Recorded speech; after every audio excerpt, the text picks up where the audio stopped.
The brother being a non-Muslim, he works in the bank. He asked a question that why do Muslims resist, don't come to his house?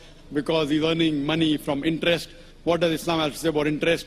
And he finds the difficulty mobilizing fund from the Muslims. Brother, the Arabic word mentioned is riba.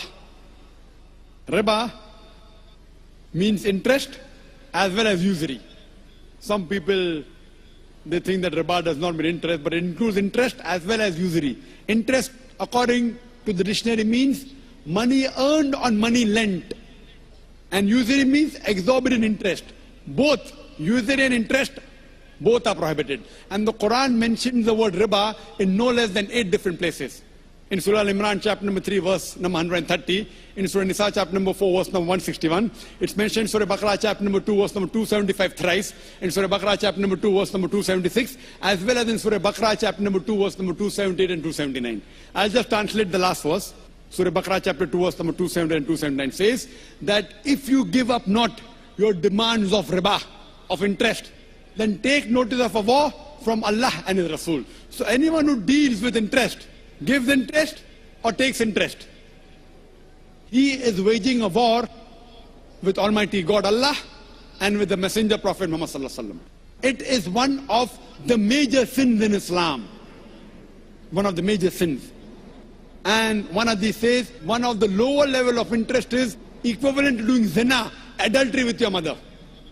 Now what is the logic behind it? You can hear my talk on interest-free economy promulgated by the Quran. It's a big talk.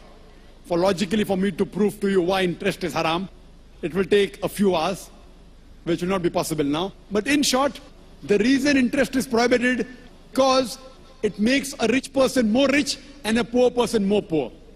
And furthermore, interest encourages many evils. Like if you know in the 80s, most of the bank, they funded gambling dens, they funded alcohol bars, etc. In Islam, we believe in profit and loss sharing.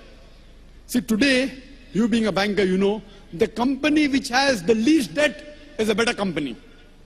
This interest was started by King George V, the banking system. He is the main culprit. Previously, it wasn't there. And now, to make the rich people more rich. If a poor person wants loan from a bank, it's difficult. You want to see what is his asset, how much is he earning.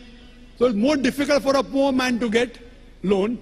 And furthermore, if you analyze the top companies, they are debt-free companies. Therefore, today we find stock listing. You know, Anil Ambani, he floated the Reliance Power. How many? 1.1 lakh crores. He got 100 times more than what he wanted. No bank would have given him so much money. What he did? He floated stock. What is stock?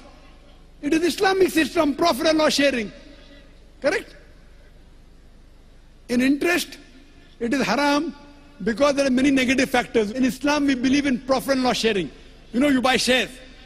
You buy shares of a company. If you make profit, you get profit. If you make loss, you make a loss. It's not fixed, 8%, 9%.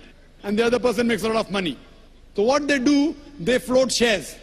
So if you buy stock of a halal company, as long as it's not alcohol company, it's not bank, it's not haram activity, it is Islamic. So we in Islam believe in profit and loss sharing. Anil Ambani, he floated, he got 100 times more than what he wanted. Correct? 1.1 lakh crores. In 1 hour itself, he got more than 10 times than what he wanted. Why? People thought, okay, if I invest with Anil Ambani, I'll not get that fixed 8%, 9%, 10%. I'll make 20%, 30%, 50%. You know, and the mutual funds, if you're a banker, JM Basics, number 1, 116% in 1 year. So what in Islam we believe? In profit and loss sharing.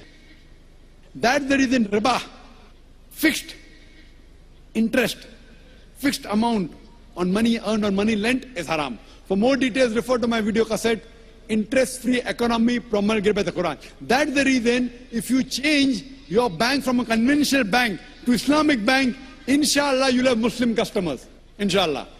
And today, the Indian government, the RBI, the finance minister, hasn't given permission for a true Islamic bank. But there are people approaching him, I myself spoke to Chidambaram when he came to Saudi Arabia, and there are high possibilities. Manmohan Singh, our Prime Minister, initially he was the Finance Minister. He understands finance better. There are high possibilities, inshallah. He is studying the system. Along with the Prime Minister, Manmohan Singh, and the Finance Minister, Mr. Chidambaram, there are high possibilities very soon that we will have an Islamic system. And you surely see to join an Islamic bank. That's the reason today Citibank has Islamic window, HSBC has Islamic window. Most of the international banks have Islamic window. Why? Because they find they'll make more profit and they'll give more profit to their clients. It is Islamic.